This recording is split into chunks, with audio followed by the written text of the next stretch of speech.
अध्याय 3 कर्मयोग का ज्ञान। नमस्ते दोस्तों, आज हम भगवद गीता के अध्याय 3 के बारे में बात करेंगे, जिसमें कर्मयोग का ज्ञान विस्तार से दिया गया है।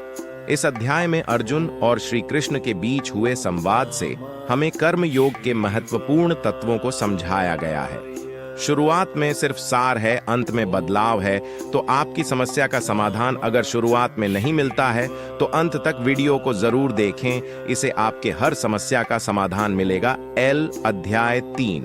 भगवद गीता एक अद्वितीय ग्रंथ है जो मानव जीवन के सभी पहलुओं को प्रकट करता है। इस ग्रंथ में अध्याय 3 विशेष रूप से कर्मयोग के ज्ञान को विस्तार से विवरणित किया गया है। इस अध्याय में अर्जुन और श्री कृष्ण के बीच हुए संवाद के माध्यम से कर्मयोग के महत्वपूर्ण तत्वों को समझाया गया है। अर्जुन का संदेश। अध्याय 3 की शुरुआत में अर्जुन श्री कृष्ण से प्रश्न पूछता है कि जो ज्ञान आपने अध्याय 2 में दिया है, वह ज्ञान कर्मयोग और संन्यास के बीच में किस प्रकार संघर्षित है। इस प्रश्न से हमें यह समझने में मदद मिलती है कि कर्मयोग क्यों और कैसे महत्वपूर्ण है। अर्जुन की यह प्रश्न कर्मयोग के महत्व और उसके आवश्यकता को प्रकट करता। कर्मयोग का अर्थ श्री कृष्ण यहाँ बताते हैं कि कर्मयोग का अर्थ है कर्मों को बिना आसक्ति के और भगवान के लिए करना। यह अर्थ इस प्रकार है कि कर्म का अभाव अधिकारिता का अभाव नहीं होना चाहिए। कर्मों को बिना आसक्ति के और भगवान के लिए करना, इससे तात्विक और मानसिक संतुलन बनता है और व्यक्ति को उसके कर्मों को सही दिशा में दृष्टिकोण प्रदान करता है। कर्मयोग का यह मार्ग जीवन में सफलता प्राप्त करने में मदद करता है। श्री कृष्ण ने अर्जुन को समझाया कि जीवन में कर्म को जीवन का अभिन्न अंग मानना चाहिए। वे कहते हैं कि कर्म के द्वारा ही मनुष्य जीवन की उच्चतम प्राप्ति प्राप्त कर सकता है। इसका अर्थ है कि हमें अपने दिनचर्या में अपने कर्तव्यों को पूरा करना चाहिए और उन्हें भगवान के लिए समर्पित करना चाहिए। 4 ज्ञान कर्म संयोग। श्री कृष्ण के अनुसार जीवन में कर्म को जीवन का अभिन्न अंग मानना चाहिए। कर्म के द्वारा ही मनुष्य जीवन की उच्चतम प्राप्ति प्राप्त कर सकता है। इसके बाद श्री कृष्ण अर्जुन को संज्ञान की महत्वपूर्णता की चर्चा करते हैं। उन्होंने अर्जुन को बताया कि संज्ञान बिना कर्म की उपेक्षा किए बिना किया जाना चाहिए।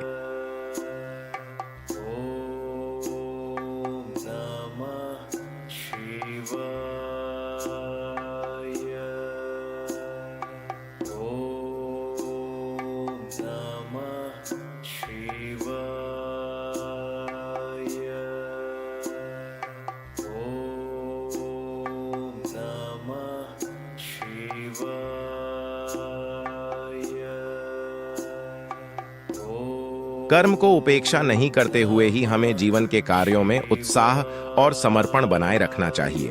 5 संज्ञान की भूमिका। श्री कृष्ण अर्जुन को संज्ञान की भूमिका की उपेक्षा की सलाह देते हैं। संज्ञान बिना कर्म की उपेक्षा किए बिना किया जाना चाहिए। 6 अधिकारिता की भूमिका। श्री कृष्ण यहाँ अधिकारिता की भूमिका की चर्चा करते हैं। अधिकारिता का अर्थ है अपने कर्तव्यों को पूरा करना और अपने धर्म को निभाना। कर्मयोग इसी दिशा में हमें मार्गदर्शन प्रदान करता है।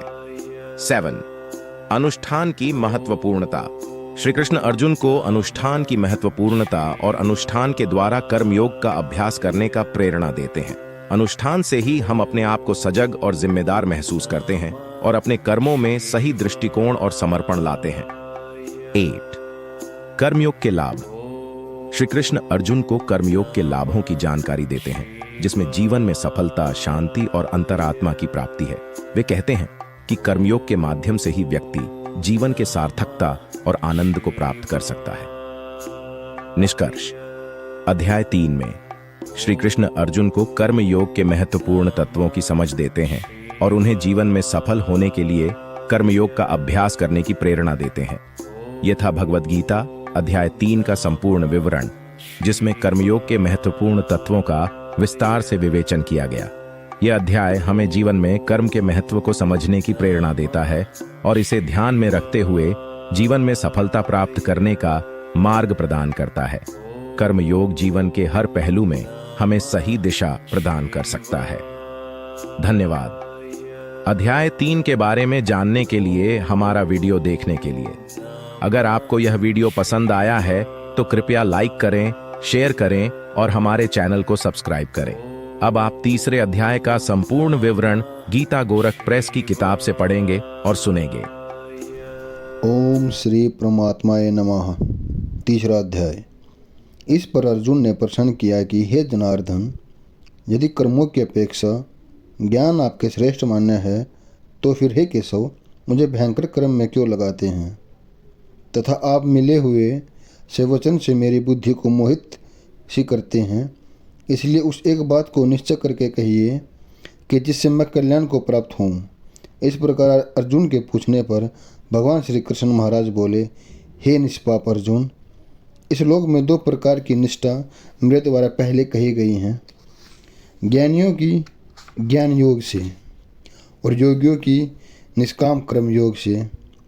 परंतु किसी भी मार्ग के अनुसार कर्मों को स्वरूप रूप से त्यागने की आवश्यकता नहीं है, क्योंकि मनुष्य न तो कर्मों के न करने से निष्कर्मता को प्राप्त होता है, न कर्मों को त्यागने मात्र से भगवान साक्षात रूप सिद्ध को प्राप्त होता है, तथा सर्वथा कर्मों का स्वरूप से त्याग हो भी नहीं सकता, क्योंकि कोई भी पुरुष किसी काल में सन्मात्र भी बिना कर्म किए नहीं रह सकता।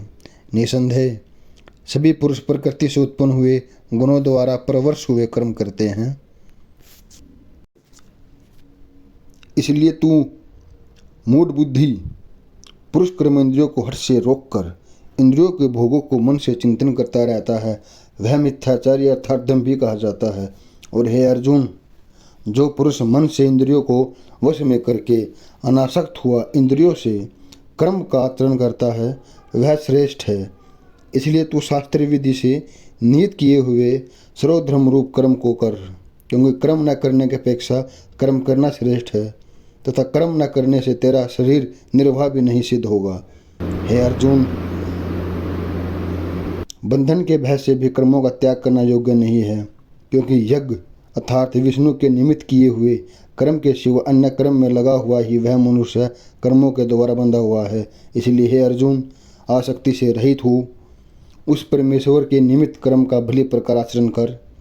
कर्म न करने से तू पाप को भी प्राप्त होगा, क्योंकि प्रजापति ब्रह्मा ने कल्प के आदि में यज्ञ सहित प्रजा को रचकर कहा है कि यज्ञ द्वारा तुम लोग वृद्धि को प्राप्त हो, और यह यज्ञ तुम लोगों को इच्छित कामनाओं को देने वाला होगा, तथा तुम लोग इस यज्ञ के द्वारा देवताओं की उन्नति करो और वे देवता लोग तुम लोगों की उन्नति करें। इस प्रकार आपस में कर्तव्य समझकर उन्नति करते हुए परम कल्याण को प्राप्त हो जाओगे, तथा यज्ञ द्वारा बढ़ाए हुए देवता लोग तुम्हारे लिए बिना मांगे ही प्रिय भोगों को देंगे।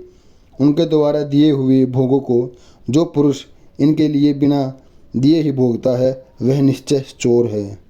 कारण ये है अर्जुन, यज्ञ से शेष बचा हुआ अन्न को खाने वाला श्रेष्ठ पुरुष सब पापों से छूट जाता है, और जो पापी लोग अपने शरीर पोषण के लिए ही करते हैं या पकाते हैं, वे तो पाप को ही खाते हैं, क्योंकि संपूर्ण प्राणी अन्न से उत्पन्न होते हैं और अन्न की उत्पत्ति वृष्टि से होती है, तथा वृष्टि यज्ञ से और यज्ञ कर्मों से उत्पन्न होने वाला है। तथा इस कर्म को तू वेद से उत्पन्न हुआ जान, और वेद अविनाशी परमात्मा से उत्पन्न हुआ मान। इससे सर्वव्यापी परम अक्षर परमात्मा सदा ही यज्ञ में प्रतिष्ठित है। हे पार्थ, जो पुरुष इस लोक में इस प्रकार चलाए हुए सृष्टि चक्कर के अनुसार नहीं बरतता है, अर्थात शास्त्रानुसार कर्मों को नहीं करता है, वह इंद्रियों के सुख को भोगने वाला पापायु पुरुष व्यर्थ ही जीता है। परंतु जो पुरुष आत्मा ही में प्रति वाला और आत्मा ही में तृप्त तथा आत्मा में ही संतुष्ट हो जाता है, उसके लिए कोई कर्तव्य नहीं है, क्योंकि इस संसार में उस पुरुष का किए जाने से भी कोई प्रयोजन नहीं है और न किए जाने से भी कोई प्रयोजन नहीं है, तथा उसका संपूर्ण भूत में कुछ भी स्वार्थ का संबंध नहीं है, जो भी उसके द्वारा केवल लोक हितार्थ कर्म किए जाते हैं। इससे तू अनासक्त हुआ निरंतर कर्तव्य कर्म का अच्छे प्रकार आचरण कर, क्योंकि अनासक्त पुरुष कर्म करता हुआ परमात्मा को प्राप्त होता है। इस प्रकार जनकादि ज्ञानी जन भी आसक्ति रहित कर्म द्वारा ही परम सिद्धि को प्राप्त हुए हैं। इसलिए तथा लोक संग्रह को देखता हुआ भी तू कर्म करने का ही योग्य है, क्योंकि श्रेष्ठ पुरुष जो जो आचरण करता है अन्य पुरुष भी उसके ही अनुसार बरतते हैं। जो पुरुष कुछ प्रमाण कर देते हैं लोग भी उसी के अनुसार बरतते हैं। इसलिए हे अर्जुन, यद्यपि मुझे तीनों लोकों में कुछ भी कर्तव्य नहीं है तथा किंचित भी प्राप्त होने योग्य वस्तु पर्याप्त नहीं है, ऐसा कुछ नहीं है जो मैं चाहूँ और उसे प्राप्त ना कर सकूँ, तो भी मैं कर्म में ही बरतता हूँ, क्योंकि यदि मैं सावधान हुआ कदाचित कर्म में न बरतूँ तो हे अर्जुन, सब प्रकार से मनुष्य मेरे बर्ताव के अनुसार ऐसे हो जाएंगे और वो काम करना छोड़ देंगे। यदि मैं कर्म न करूं तो ये सब लोग भ्रष्ट हो जाएंगे और मैं सर्व संकर का करने वाला हो जाऊंगा तथा इस सारी प्रजा का हनन करूं अर्थात मारने वाला बनूं। इसलिए हे भारत, कर्म से आसक्त हुए अज्ञानी जन जैसे कर्म करते हैं वैसे ही अनासक्त हुआ विद्वान भी लोक शिक्षा को चाहता हुआ कर्म करे। ज्ञानी पुरुष को चाहिए कि कर्मों में आसक्ति वाले अज्ञानियों की बुद्धि में भ्रम अर्थात कर्मों में अश्रद्धा उत्पन्न न करे, किंतु स्वयं परमात्मा के स्वरूप में स्थित हुआ और सब कर्मों को अच्छे प्रकार करता हुआ उनसे भी वैसे ही करवाए। हे अर्जुन,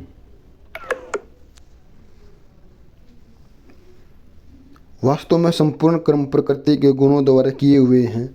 जो भी अहंकार से मोहित हुए अंतःकरण वाला पुरुष में करता है ऐसे मान लेता है, परंतु हे महाभाव, गुण विभाग और कर्म विभाग के तत्वों को जानने वाला ज्ञानी पुरुष संपूर्ण गुणों में बरतते हैं ऐसे मानकर नहीं आसक्त हुआ है, और प्रकृति के गुणों से मोहित हुए पुरुष गुण और कर्मों में आसक्त होते हैं। उन अच्छी प्रकार से समझने वाले मूर्खों को अच्छे प्रकार जानने वाला ज्ञानी पुरुष चला या मान न करे। इसलिए हे अर्जुन, तू ध्याननिष्ठ चित्त से संपूर्ण कर्मों को मुझ में संपूर्ण करके आशा रहित और ममता रहित होकर संताप रहित हुआ युद्ध कर। हे अर्जुन, जो कोई भी मनुष्य दोष बुद्धि से रहित और श्रद्धा से युक्त हुआ सदा ही मेरे इस मत के अनुसार बरतते हैं वे पुरुष संपूर्ण कर्मों से छूट जाते हैं, और जो दोष दृष्टि वाले मूर्ख लोग इस मेरे मत के अनुसार नहीं बरतते हैं उन संपूर्ण ज्ञानों में मोहित चित्त वालों को तो कल्याण से भ्रष्ट हुए ही जान, क्योंकि सभी प्राणी प्रकृति को प्राप्त होते हैं अर्थात अपने सब भाव से परवश हुए कर्म करते हैं। ज्ञानवान भी अपनी प्रकृति के अनुसार चेष्टा है, फिर इसमें किसी का हष्ट क्या करेगा। इसलिए मनुष्य को चाहिए कि इंद्रियों के अर्थ में अर्थात सभी इंद्रियों को भोगों में स्थित जो राग और द्वेष है उन दोनों को वश में मनुष्य नहीं हुए, सिर्फ परमात्मा को याद करे, क्योंकि इनके वे दोनों ही कल्याण मार्ग में विघ्न करने वाले महान शत्रु हैं। इसलिए इन दोनों को जीत कर सावधान हुआ सर्वधर्म का आचरण करे, क्योंकि अच्छे प्रकार आचरण किए हुए दूसरों के धर्म से गुण रहित भी अपना धर्म अति उत्तम है। अपने धर्म में मरना भी कल्याणकारक है और दूसरे का धर्म भय को देने वाला है।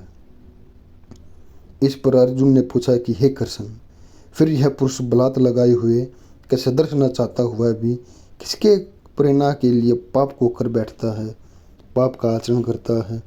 इस प्रकार अर्जुन के पूछने पर श्री कृष्ण महाराज बोले, हे अर्जुन, रजोगुण से उत्पन्न हुआ यह काम ही क्रोध है। यह ही महासन अर्थात अग्नि के सदृश भोगों से न तृप्त होने वाला और बड़ा पापी है। इस विषय में उसको तू ही मेरी वैरी मान। जैसे धुएं से अग्नि और मल से दर्पण ढका जाता है तथा जैसे जैर से गर्भ ढका हुआ है, वैसे इस काम के द्वारा यह ज्ञान ढका हुआ है। और हे अर्जुन, इस अग्नि सदृश न पूर्ण होने वाले काम रूप ज्ञानियों के नित्य वैरी से ज्ञान ढका हुआ है। इंद्रियां, मन और बुद्धि इस काम के वासस्थान कहे जाते हैं, और यह काम इन मन, बुद्धि और इंद्रियों के द्वारा ही ज्ञान को आचित करके इस जीवात्मा को मोहित करता है। इसलिए हे अर्जुन, तू पहले इंद्रियों को वश में करके ज्ञान और विज्ञान के नाश करने वाले इस काम पापी को निश्चय पूर्वक मार। और यदि तू समझे कि इंद्रियों को रोककर काम रूप वैरी को मारने की मेरी शक्ति नहीं है तो तेरी यह भूल है, क्योंकि इस शरीर से तो इंद्रियों को पर श्रेष्ठ, बलवान और सूक्ष्म कहते हैं, और इंद्रियों से परे मन है, मन से भी परे बुद्धि है, जो इस बुद्धि से भी अत्यंत परे है वह आत्मा है। इस प्रकार बुद्धि से परे अर्थात सूक्ष्म तथा सब प्रकार बलवान और श्रेष्ठ अपनी आत्मा को जानकर और बुद्धि के द्वारा मन को अपने वश में करके हे महान बाहु अपनी शक्ति को समझकर इस दुर्जय कामरूप शत्रु को मार। इस प्रकार कर्म योग का तीसरा अध्याय समाप्त हुआ। आशा है इस वीडियो में आपके कुछ सवालों के जवाब मिले होंगे। अगर नहीं मिले हों तो हमें बताइए, कमेंट कीजिए। हम आपके जीवन में आने वाली समस्याओं को ज़रूर ही दूर करेंगे। हर हर